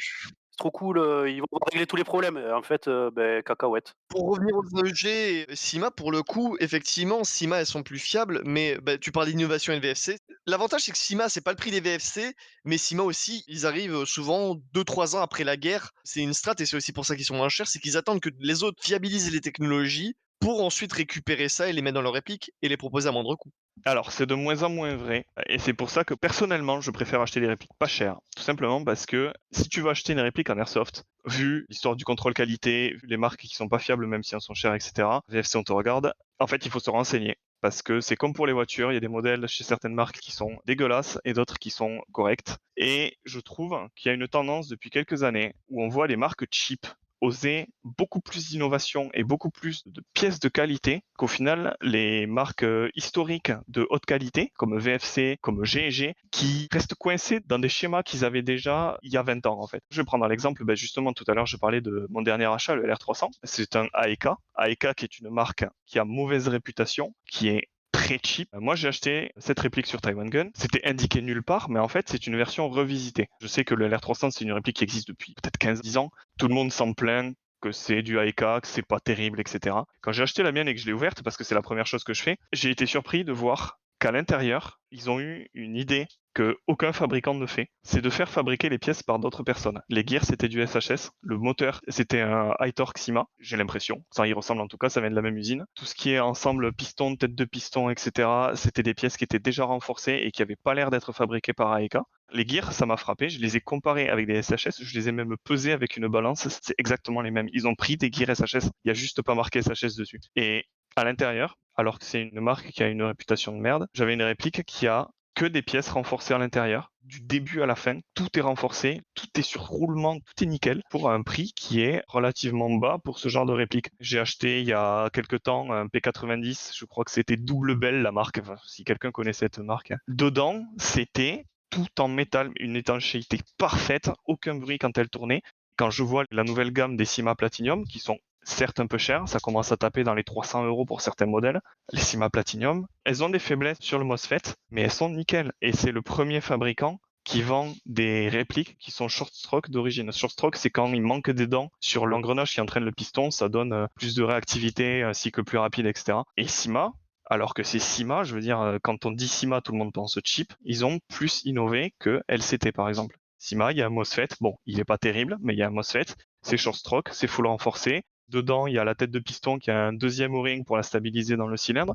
ils ont innové. Ils ont fait quelque chose de nouveau. Ils ont fait quelque chose de pas révolutionnaire, hein, là où d'autres marques n'ont absolument rien fait. Et dommage, moi je préfère mettre 280 balles dans une Sima Platinum, même si elle est moins belle, que dans une LCT. Parce que la LCT, c'est des externes magnifiques, mais tout le reste, ça pêche vraiment, quoi. Il n'y a pas de contrôle qualité, il n'y a aucune innovation, les pièces sont pas terribles, on va pas se mentir. En tout cas, pas dignes de 380 euros. Après l'innovation, honnêtement, bon là, on parle d'innovation minime, on va être d'accord, hein, mais il y a très peu de marques qui font de l'innovation. Moi, j'en vois qu'une, enfin, il y en a peut-être d'autres, mais la moitié des innovations qui existent dans Airsoft, c'est Marui. Alors, Maru, C'était. c'était Maru. Et ça dépend à quel niveau. En termes d'AEG, ça fait longtemps qu'ils ont rien Ouais. parce que alors oui, faudrait aussi recadrer tes propos. Kurma est enfermé sur l'AEG. Il ne parle pas de GBBR, il ne parle pas de GBB, il ne parle pas de snipe. Là, il est vraiment sur la base de l'airsoft qui est l'AEG. Et c'est vrai qu'en termes d'AEG, Marui, depuis le Recoil Shock, il y a eu l'AES avec le shotgun électrique qui tire 3 billes en même temps. Mais au final, c'est qu'un portage d'une technologie qui est l'AEG. C'est cool, mais c'est pas mirobolant non plus. Ils ont été les premiers à faire ce qu'ils ont fait. Mais une fois fait ça, le Recall Shock, ça fait combien d'années que c'est sorti? Il n'y a rien eu depuis, hein. Encore une fois, le Recall Shock, c'est un peu niche comme truc, c'est très cher. Peu de gens achètent ça, tout simplement parce que c'est extrêmement compliqué à upgrade. Si tu veux un tout petit peu de puissance, il faut que tu changes tout. Chez Marui, de toute façon, c'est fait pour marcher en sortie de boîte. Ça marche en sortie de boîte, mais ça ne marchera que comme Marui l'a décidé. Marui, bon exemple de acheter un peu plus cher, mais qui fonctionne. Je suis pas d'accord. Moi qui cherchais une AK GBBR, évidemment, on m'a parlé de GHK. Mais bon, GHK, c'en est comique à un point où c'est pas qu'il y a des lemons, c'est qu'il y a des catégories. Non, mais c'est vrai, C'est la roulette russe, en fait. C'est littéralement une roulette russe. il y a les arrow type avec un corps un peu resserré. Il y a vraiment des catégories de type de lemon et tout. Ça devient un sketch. L'AKM Marui qui semblait être un truc plutôt fiable en sortie de boîte, etc. Alors certains se plaignent évidemment des bois qui sont en plastique. Bon, ça, c'est des questions de législation japonaise. Même pas. Parce que la plupart des marques dont on parle au final, C'est juste de la thune, hein, pour le coup, parce que tout le reste de la réplique est du métal, c'est juste que, bah, ça coûte moins cher de mettre du plastique que du vrai bois, pour le coup. Mais il y a des kits qui existent. Mais là, par contre, où je te rejoins, effectivement, tu parles d'innovation, Thomas, mais l'innovation, c'est une chose. C'est une réplique pour l'innovation qu'elle apporte, c'est une chose. Tu compares LCT à Sima, effectivement, les ex-LCT sont très beaux, et LCT ne met pas forcément des progrès sur les technologies en interne, mais plus sur des externes et une nouvelle gamme. C'est vrai. Donc en fait, ça dépend aussi de ce que tu recherches. Ça dépend de ce que tu recherches, effectivement. Mais pour revenir sur Sima et LCT, c'est un très très bon exemple que tu viens de m'offrir sur un plateau. Mon argument de Sima contre LCT, par exemple, Sima va sortir prochainement une gamme d'AK. Je pense que ça va sortir dans l'été avec la Gearbox Platinum à l'intérieur, donc tout renforcé, Gear Shockstroke, etc. Et avec un corps en acier qui sera très probablement très proche de celui du LCT, en tout cas visuellement. Et Sima, qu'on peut critiquer autant qu'on veut et c'est jamais fondé. Ça fait quelque temps qu'ils ont des soucis avec leur MOSFET sur les gammes Platinum et certaines personnes qui disent que le MOSFET crame. Sima a décidé de faire fabriquer les MOSFET par une autre personne et ils vont installer des Kestrel e-shooter. C'est des MOSFET, ils se veulent concurrents de tout ce qui est Titan, Perun, etc. Je pense que c'est peut-être un petit peu moins bien, il y a peut-être un peu moins de fonctionnalités. Ça reste une marque chinoise, mais c'est des MOSFET qui sont très performants. Je sais qu'il y a des personnes qui les utilisent sur la réplique. A priori, il n'y a pas de problème. Donc Sima, pour 300 €, moins cher qu'une LCT, va nous sortir une AK en acier avec un MOSFET programmable optique et une Gearbox Platinum full renforcée avec plein de bonnes idées dedans. Je vois depuis quelques années ces petites marques cheap, enfin petites, elles sont pas petites en fait. Sima, c'est le plus gros fabricant d'AEG du monde. On voit Sima, on voit Double Eagle avec la gamme des Falcon qui font des innovations que les gros constructeurs ne font pas. Ils font des répliques qui sont agréables, jouables, en sortie de boîte, sous réserve d'un changement de hop-up. Hop-up, ça vaut 12 balles si on prend un truc cher. C'est pour ça que je dis que acheter une réplique chère à l'heure actuelle, ça n'a plus vraiment de sens. Parce que le chip rattrape à une vitesse pas possible toutes ces grandes marques qui se gavent, qui restent couchés sur leurs acquis et qui disent oui mais moi ma réplique elle a des marquages. Pareil, ça c'est un truc, avant c'était compliqué de le faire, maintenant il y a plein de gens qui peuvent vous faire des marquages laser ou des marquages en creux et au final je pense qu'on peut s'en tirer à moins cher avec une réplique qui marche mieux. En tout cas pour des AUG et sur des plateformes répandues, parce que ce que je t'ai servi sur un plateau, c'était pas du tout sur un plateau, parce que effectivement sur des plateformes AK, Sima vient mettre une petite gentille claque à LCT sur une plateforme qu'ils ont depuis des années où ils apportent rien techniquement parlant, mais Sima sort une fois de plus une AK. Alors, Là où LCT essaie de se renouveler à sortir d'autres choses. Sima a sorti des M4, des MP5, ils ont sorti une AK Alpha. AK Alpha, ça s'appelle AK Alpha, mais c'est pas réellement une AK, enfin si, vu l'extérieur, c'est pas une AK. Tout ça en platinium. Oui, mais c'est des M4, c'est des AK, c'est des MP5, c'est des plateformes classique. L'AK Alpha, c'est pas une plateforme classique. Il y a que Sima qui l'a fait. C'est un truc un peu chelou. Là où le chip est bien aussi, c'est qu'ils ont des systèmes éprouvés et que là où un fabricant haut de gamme va dire nous on va faire des trucs un peu différents, mais vu qu'on est haut de gamme, ça va pas casser. Ouais, mon cul. Les fabricants de chips, ils vont dire nous ces chips, ça risque de casser, donc on va mettre des trucs normaux à l'intérieur. Et c'est ça le gros avantage du chip aussi, c'est que c'est très rarement propriétaire. Là où les marques qui coûtent cher, style Ares, Silverback, même Crytek, on dirait que c'est classique, mais Crytek, tout a un demi-millimètre de décalage qui fait que ce n'est compatible qu'avec du Crytek. Donc là aussi, le chip a un avantage, c'est que le chip, il se casse pas le cul à inventer des trucs, ils prennent des pièces qui sont déjà existantes, et s'il y a quelque chose qui casse, parce que l'airsoft ça casse, peu importe que ce soit cher ou pas cher, ça casse, on peut facilement changer les pièces sur un chip. D'où la suprématie du chip par rapport à, selon moi, les marques chères.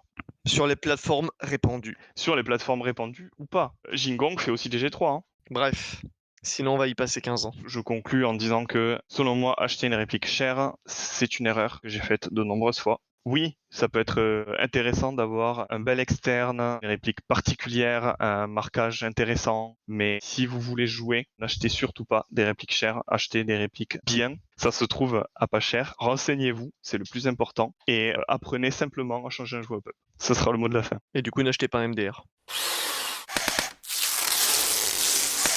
Merci Kurma d'avoir animé cette rubrique et d'avoir apporté un débat légèrement clivant. Sache que je retiendrai ou pas ta mise en garde concernant le MDR et on pourra en reparler dans comment mal dépasser son argent et on pourra potentiellement discuter du fait que Silverback se remette en question sur la partie AEG, sachant que côté sniper, pour moi, ils sont juste irréprochables.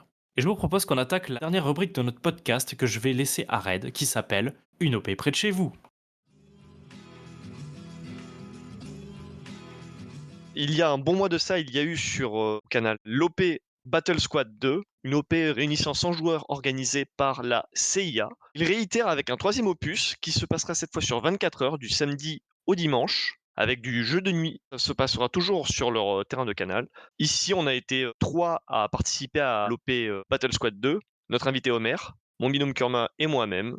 Est-ce que vous voulez rapidement dire des choses sur cette Battle Squad 2 ? J'ai participé au premier opus déjà en tant que squad lead pour la STT. Il y avait Kurma qui nous avait rejoint aussi. Alors comme je disais, c'était un peu laborieux parce qu'en tant que squad lead, j'ai pas assez d'expérience et c'est vrai que c'est une façon de jouer par rapport à la chaîne de commandement qui peut mettre l'organisation à la rude épreuve. Mais c'était très bonne OP, on s'est régalé, il y avait du fair play. Franchement, on a passé un bon moment. Et après le deuxième opus, je l'ai fait en tant que spotter pour mon ami Sniper Naga. Pareil, tout autre style de jeu du coup, forcément. Et c'était sur un autre terrain, un peu plus grand. On s'est régalé tout autant. Il y a eu de bons échanges et que du positif. Il y a des petites choses au niveau de l'organisation, etc., qui sont peut-être à revoir, mais je pense qu'il y a eu suffisamment de rétexte par rapport à ça et c'est normal parce que c'est des grosses OP avec beaucoup de monde, avec un scénario spécifique, une chaîne de commandement spécifique. Donc forcément, c'est les premiers opus, c'est les phases de test. À chaque fois, ils rajoutent de nouvelles choses. Mais en tout cas, c'est dans une super voie pour faire des futurs événements vraiment cool, quoi. Kurma, toi, t'as quelque chose à rajouter là-dessus ? Moi, j'ai fait que la 2 du coup. J'ai trouvé le principe de la 2 extrêmement intéressant. C'est quelque chose qu'on voit assez peu sur les OP. Ils ont essayé de faire une OP accessible à tout le monde. C'est-à-dire que déjà, c'était que sur un seul jour. Il n'y avait pas de nocturne, il n'y avait pas de camping, il n'y avait pas d'organisation comme ça. Il y avait une pause à midi. C'était vraiment comme une énorme dominicale, mais avec les enjeux d'une OP. J'ai trouvé ça très chouette parce que ça a fait venir des gens qui n'ont pas l'habitude et qui n'ont pas nécessairement l'envie ou l'attrait des grosses OP. Du coup, ça fait découvrir un peu le format sans non plus trop violenter les gens qui pourraient être dégoûtés par ce format-là. C'était extrêmement bien organisé. Je recommande à tous ceux qui sont intéressés, ne serait-ce qu'un peu, de ne pas hésiter et de se lancer dans les OP de la CIA. J'ai passé un super moment. C'est pas simple. J'étais squad leader et il faut vraiment, quand on suit le schéma leader, squad leader, commandant, etc., c'est pas toujours facile de gérer les troupes. Faut pas hésiter à beaucoup déléguer. Mais moi, je peux que conseiller ces OP-là. Je suis sûr que la 3 sera très très bien. Le terrain est bien, l'organisation est bien, le lieu, ils ont des structures d'accueil, ils ont un réfectoire, ils ont un parking couvert, etc. Donc franchement, je recommande. Ok. Bah pour ma part, à peu près les mêmes choses que Kurma et Homer. J'ai participé à la 2 et c'était un très très bon moment. C'est un terrain pas très physique, il fait quand même 1 kilomètre de longueur, et ça va. C'est surtout effectivement le mode qui est très intéressant, la progression au niveau des objectifs qui est très intéressante et qui permet d'éviter du snowball ou des contournements un peu bêtes qui d'un seul coup permettent de créer une position de sandwich au niveau des objectifs. Pour tous ceux que ça intéresse, du coup, cette Battle Squad 3 se tiendra du 22 au 23 juin à Canal, entre Montauban et Toulouse. C'est tout pour moi. Je me rends compte qu'on n'a pas du tout expliqué le mode de jeu pour les auditeurs. Si vous avez joué à Battlefield, c'est inspiré du mode de jeu qui s'appelait la ruée. Ah, la vieille ruée. Chaque équipe part de son camp de base et il y a une ligne de drapeau. Vous pouvez capturer le drapeau qu'il y a devant vous, mais vous ne pouvez pas contourner pour capturer le drapeau ennemi. À chaque fois, vous devez prendre le contrôle du drapeau devant vous et vous pouvez le faire seulement si vous avez le contrôle du drapeau qui est derrière vous. Ça, c'était le mode de jeu simple qu'ils ont fait pour la première OP. Dès la deuxième OP, ils ont décidé de complexifier le tout en faisant en sorte que certains drapeaux, 2 ou 3, doivent être pris de manière simultanée. C'est-à-dire que tant qu'il n'y a pas les drapeaux d'une même ligne qui sont pris, vous ne pouvez pas avancer pour capturer le suivant. Ça a complexifié les choses du côté commandement, parce que avant, là où il y avait une simple et unique ligne de front, là le commandant devait ajuster sa tactique pour avoir 2-3 lignes de front, sachant qu'il n'a aucune info, à part les infos radio, de ce qui se passe dans le camp adverse. Clairement, le gameplay a l'air très intéressant et j'étais assez frustré et j'aurais dû y aller tout seul et tant pis, larguer les gars, mais j'ai essayé de motiver la team, vous savez comment c'est, des fois on arrive à motiver une team et des fois non. Sur celle-là, j'y serai. Que ma team me suive ou pas, je serai là. J'essaierai de prendre un rôle de squad leader s'il y en a des disponibles parce que c'est un truc que j'aime bien faire. Et je suis pas sûr d'être bon dedans, mais j'aime bien le faire. Donc on verra bien. En tout cas, c'est un projet très intéressant. C'est Archibald Oui. Tout à fait. qui gère, avec qui j'ai parlé plusieurs fois, qui est très sympathique et des choses que j'ai essayé de faire, mais vraiment j'étais tout seul. C'était quelque chose à une échelle beaucoup plus petite, mais qui m'inspire et qui me donne de l'espoir pour le fait que ça puisse se refaire. Dans d'autres endroits, certains me parlent de ce fameux airsoft à l'ancienne où les assos créaient des choses. Il y a eu un petit temps mort, mais je pense que là, on est sur la bonne pente et cette série d'OP en est la preuve. Donc la CIA, Archibald, on vous fait confiance et à la prochaine, je suis là. Alors, chers auditeurs, l'épisode devrait sortir entre début et mi-juin. L'OP se tient le 22 et le 23. Certains d'entre vous ne participeront sûrement pas à cette troisième OP. Toutefois, rassurez-vous, si jamais le mode de jeu vous intéresse, la CIA prévoit d'organiser entre 2 et 3 OP de ce type par an. Donc rendez-vous en septembre-octobre pour le 4e opus de Battle Squad et nul doute qu'ils auront encore amélioré le jeu. L'épisode touche à sa fin. Merci à vous, chers auditeurs, de nous avoir écoutés. Merci, chers chroniqueurs. C'était un vrai plaisir de vous retrouver autour de cette table pour ce premier épisode. Le prochain épisode parlera de la photo dans l'airsoft et nous recevrons un photographe qui est assez connu des terrains en Occitanie, qui n'est d'autre que Strix, afin qu'il nous parle de ses deux passions, l'airsoft, la photo, et comment prendre de belles photos lors de nos parties. Si l'épisode vous a plu, n'hésitez pas à commenter et à le partager, et mettez-nous 5 étoiles sur les réseaux. Sur ce, je vous dis à la prochaine. Bye. Merci. Merci à tous. À la prochaine. À la prochaine.